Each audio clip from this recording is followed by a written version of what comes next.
child celebrities who have terrible lives now.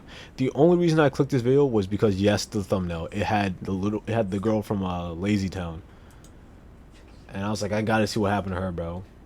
Because when I was a little kid, This video will cover 6 child stars who had a terrible life after fame. And we're going to begin by talking about Jake Lloyd, who played Anakin Skywalker in Star Wars The Phantom Menace. Jake was chosen to play Anakin from 3,000 potential candidates and would perform so well in the billion-dollar movie that he won the best performance in a feature film for an actor under the age of 10. While this might have implied that Jake had a promising film career ahead of him, he'd appear in only one more movie after Star Wars before announcing his acting retirement at the age of 12, explaining that he was bullied heavily as a result of the role. My entire school life was really a living hell, and I had to do up to 60 interviews a day. Other children were really mean to me. They would make the sound of the lightsaber every time they saw me. With this kind of harassment even...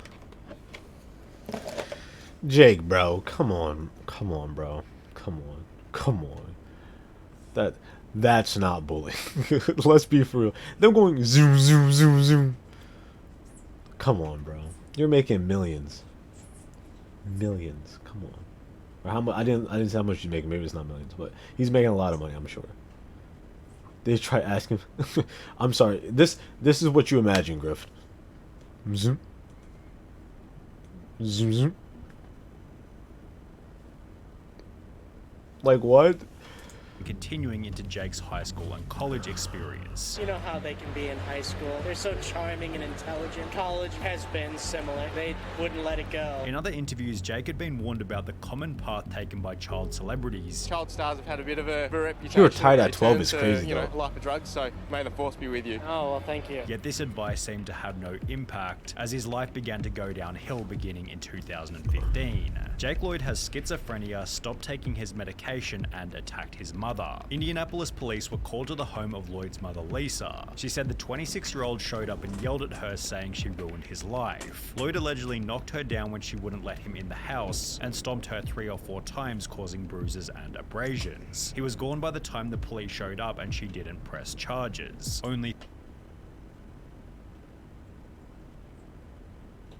No charges whatsoever?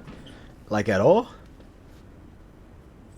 Like he left and like no cops showed up after him, and it was like, you cool? So what happened was, right? I'm not trying to make a joke. But what happened is she cracked the door open and said, "Oh, hey Jake, how's it going?" Wait. "Hey Jake, how's it going?" Then Jake was like, let me in, open the door. And she was like, "Oh no." No, he was like, "You ruined my life, Mom, open the door." And she was like, "Oh no, Jake, I can't do that." And he was like, "Ugh." Then presumably he walked away, right? He left, probably got into a car, drove off. And then the mother was just like, "Don't press charges."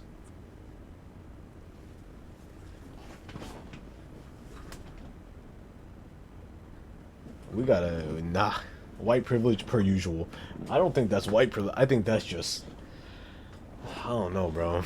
I don't know. If my child did me in like that, yeah, you're going to jail. Maximum sentence. I'm pressing every charge I can.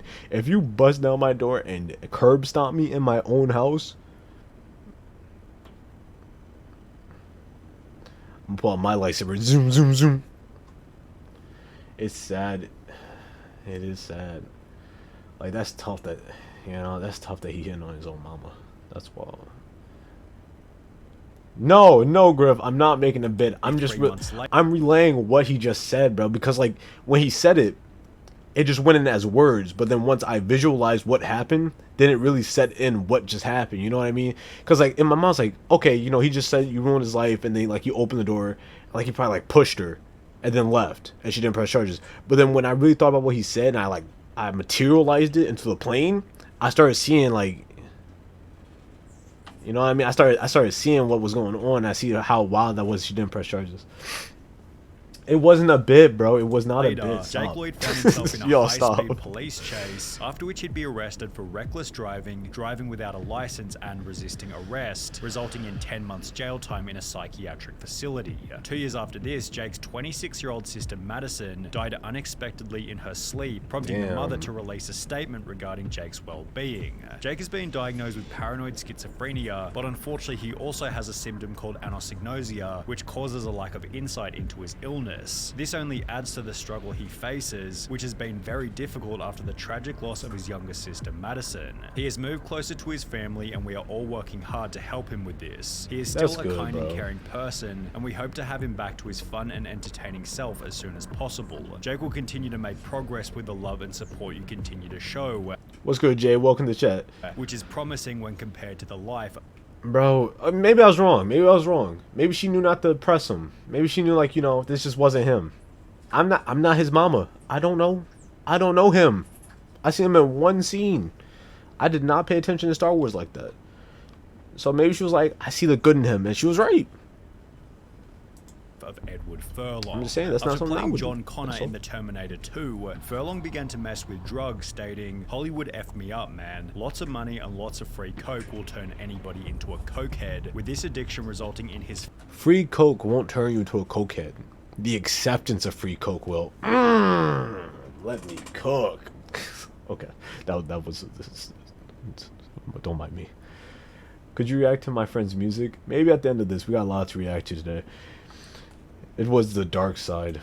First arrest for driving that's under the influence now that's a without joke. License. That's a terrible Furlong joke. attended rehab as a result of the incident and was able to stay sober for a number of years. However, by 2009, at the age of 32, he was back in the news for punching his girlfriend whilst on drugs. 3 years later, Furlong was arrested again, this time for domestic abuse against his new girlfriend, resulting in a further 6 months in prison, where he'd pick up a meth addiction, although this story actually has somewhat of a happy ending. In July 2022, Furlong announced that he had gotten his teeth fixed, was taking better care of himself, and had been sober for over 4 years. That's good, bro. I'm much happier now, man. I mean, it feels so good to at least be doing the best you can. Although this kind of happy ending has been unavailable to Drake Bell, at least he turned it around. His life has only gotten worse every single year since he starred in Drake and Josh.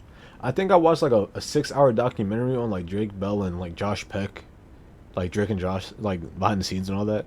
Did y'all know, like, supposedly they weren't friends like that off screen? Which is crazy, bro. Because, like, I imagine if you working with someone every day, like, damn near every day for months on end. Like, yo, I thought y'all would be, like, cool, you know what I mean? Like, y'all, like, lock in at some point, but... that's tough. In 2014, approximately 7 years after the show came to an end, Drake Bell announced that he was filing for bankruptcy, causing a foreclosure on his $2 million mansion. 1 year later, in 2015, he'd be jailed for 4 days as a result of driving under the influence. However, the real drama didn't begin until mid-2020, when his ex-girlfriend would upload a video on TikTok, making some pretty severe accusations. Imagine the worst type of verbal abuse you could ever imagine, and that was what I got. It then turned into physical, hitting, throwing, everything. At the pinnacle of it, he dragged me down the stairs of our house in Los Feliz. My face hit every step on the way down. Drake Bell would defend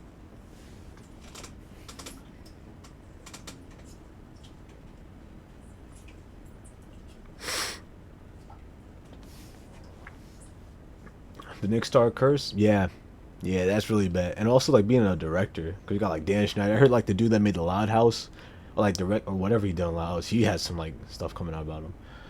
But it's bad. It seems like every Nick star is getting... Nick and Disney, bro. I'm just saying. I didn't hear nothing about no Cartoon Network kids. I ain't hear nothing about that. I could be not looking in the right places, but I didn't hear nothing about them doing nothing.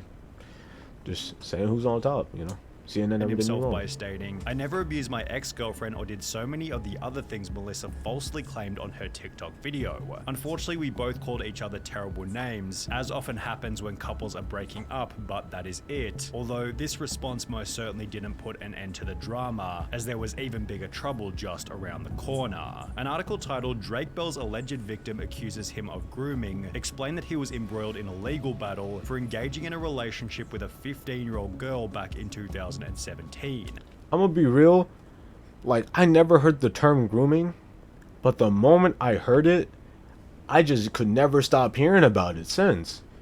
Like, you know what I mean? Like, it feels like back in 2017, 2016, it was like a Minecraft YouTuber. I know exactly who it was. It was that nigga Jim Bob with Sky Does Minecraft. He was the first person I heard be called a groomer.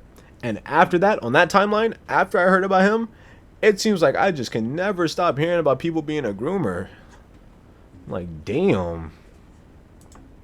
Things became even worse when footage of the trial was uploaded to YouTube. How do you plead to count 2, disseminating matter harmful to juveniles, first-degree misdemeanor? Guilty. Let the record reflect defendant has pled guilty. The court accepts that plea. And while he would plead guilty to child endangerment, Drake Bell would then take to his Instagram to insinuate that he hadn't done anything wrong. Don't believe the media. If these claims were remotely true, my situation would be very different. I would not be here at home with my wife and my son. Despite finishing by stating that he was at home with his wife, this relationship would last only 1 more year, as in January 2023, on top of everything that had already happened, Drake Bell announced that he was also getting a divorce. Considering he's acted in only 2 productions since 2020, it's safe to say that Drake Bell's reputation is pretty much finished, although he's not the only Nickelodeon actor with a spot in this video, as the life of Amanda Bynes has descended into an even worse version of hell. Despite having one of the most famous faces throughout the 2000s, Amanda Bynes would announce her retirement from acting in 2010, stating that being an actress isn't as fun as it may seem. If I don't love something anymore, I stop doing it. I don't love acting anymore, so I've stopped doing it. I know 24 is a young age to retire, but you heard it here first. I don't believe that. I don't believe like the sentiment like if you don't love doing something, you just shouldn't do it anymore. You know what I mean? Because there's a lot of things that I don't like doing, but I still do. Because like, you know, sometimes you just gotta do things you don't like. I feel like they just made so much money that they don't have to do it. You know, they don't have to work, that would be their job. They wouldn't have to do their job because they make so much money. First, she'd go on to state that the retirement was because I literally couldn't stand my appearance in Easy A and I didn't like my performance. I was absolutely convinced that I needed to stop acting after seeing it. That's tough. Imagine you do such a bad job that you're like, I just gotta stop doing this shit. That's crazy. Like, that's like if I like made a YouTube video and I was like, this shit's ass. Oh my god. I just gotta stop. I wrap it up. We're done. Close stream. We're finished. We're done. What the fuck was that, bro? L stream, terrible stream. Jesus Christ. You know what I mean? Like, you know, sometimes you have bad ones. Like I said, it's ups and downs. You have bad ones, you have good ones. This is where things began to go downhill rapidly. In 2012, 2 years after retiring, she was charged with driving under the influence and hit and run on 2 separate occasions. Bro. 2 years after this, she'd be charged with driving under the influence again, with her court appearance displaying a significant physical decline from just 2 years prior. In the process, Amanda would take to Twitter to call Michelle and Barack Obama ugly, before stating that she and her parents were no longer speaking, which accompanied some absolutely wild accusations about her father, including the statement that he had put a microchip in her brain. After she'd also set fire to a driveway, Amanda was put in a mental hospital, after which her parents were given legal ownership over her $5 million estate, as Amanda has been spending large amounts of her savings. It has been reported that she's recently made extensive purchases as gifts from jewelry stores such as Cartier for strangers. Amanda Bynes was diagnosed with bipolar disorder and would attempt to get her life back on track by enrolling in fashion school. However, she was kicked out only 10 months later for showing up high and arguing with her classmates. In 2018, people assumed that she was back to her normal self. As how you gonna get high and still argue, bro? It's not supposed to calm you down. Aren't you supposed to be chill? Like, aren't you supposed to just be relaxing? Why? How are you still arguing? Showed up in magazines looking like this. However, within a year she'd gotten face tattoos and checked into Alcoholics Anonymous, where she'd meet her new boyfriend who, according to Amanda, had just as many problems as her. In October 2022, she'd make another attempt at fixing her life by enrolling in cosmetic school, yet only 5 months later in March 2023, she was sent to a mental hospital once again, as she was found roaming the streets of Los Angeles without any clothes on. Then there was Orlando Brown, whose role as Eddie Thomas on That's So Raven ended with an equally terrible life. After the show came to an end in 2007, Orlando began to focus on music, during which his life was kept... Can I say something real quick, bro? Can I say something, bro? Not everyone can rap. Come on, like, why is everyone going into music? Why? Listen, bro. Be my witness. All y'all be my witness right now. I ain't never going into music, at least professionally. Not even semi-professionally. Now, if I drop a fun little song for fun, like as a joke, or for like some video idea, then that's a whole different thing. But I'm never, you'll never see me drop an album or a record. Now, some people, they do that, and they do hit hard. Like, they do drop some fire music, but not everyone's a music maker. Now, I don't know about him. I'm not saying like he's bad, but like, I'm just saying there's a lot of people out there that be starting music for no reason. Kept fairly private until he'd enter news headlines approximately 9 years later. Between February and March 2016, Brown was arrested on 2 separate occasions on charges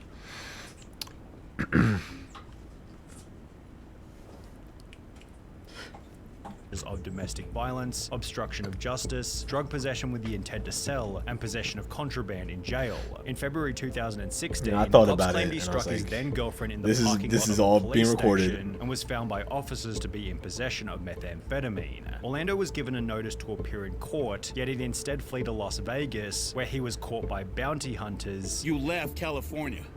It's a felony when you flee.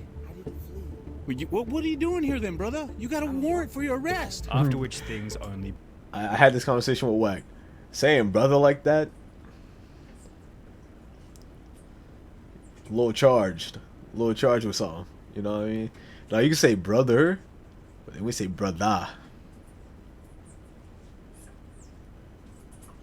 What's skin tone became worse. A video was released of Orlando being kicked out of a friend's house after lasting only a week in rehab, which is followed by his appearance on the Dr. Phil show, during which he'd state that he'd been sober for 4 years. Oh, he has contacts in. I thought he had like yellow gunk under his eyes. I was like, that's crazy. Despite clearly being under the influence on the show. I'm 4 years sober for a reason.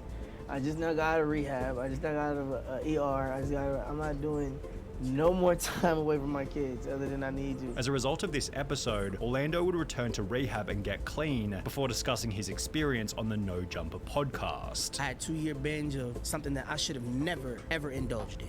Meth? Yes, those situations, man, they will never happen again based off of the fact that where I'm trying to go. And while he'd end his statement by stating that those situations will never happen again, Orlando was back in the news approximately 7 months later in December 2022 after threatening a family member with a hammer. He's currently undertaking a psychiatric assessment to see if he's eligible for pleading insanity. Yet the most tragic story of child fame without a doubt comes from Judy Garland, who played Dorothy Gale in The Wizard of Oz at the age of 16. Whilst filming the movie, she was prescribed amphetamines to keep up with the production's grueling schedule, as well as barbiturates to help her sleep when the day was finally over. The studio also required Judy to stay incredibly thin, feeding her nothing but soup and lettuce leaves whilst on set, which she'd explained led to a poor self-image. By the time The Wizard of Oz was finished, she was being prescribed amphetamines from 4 different doctors to keep her weight down and her mood up, although this lifestyle began to catch up to her. Drugs, getting up late, coming in late to work, and it turned into a nightmare for everybody concerned. She'd be fired from 3 different movies for intoxication and was constantly in the news for being completely broke. Her kids stated that the family couldn't even afford food at times, which accompanied angry slurred messages about being paid for work. I want my money. I want it right now. These weren't delusions. She was broke when she recorded this, and not movie star down to my last Rolls Royce broke, homeless broke. No money to buy food broke. By the time Judy Garland was in her 40s, she acted looked anything about else? 15 years older, had been divorced 5 different times, and was performing in a New York bar for $100 per night. While Judy Garland maintained that she had never done anything wrong in her entire life, the only mistake I ever did, the only harm I ever did was sing Over the Rainbow. She would die of an overdose at the age of 47 on the exact same Damn, drug she that was she was 47? prescribed during The Wizard of Oz, with her estate being worth a measly $40,000. Damn. So let's see what she acted in. Family Stone. I Could Go On Singing. A Child Waiting. A Child Is Waiting.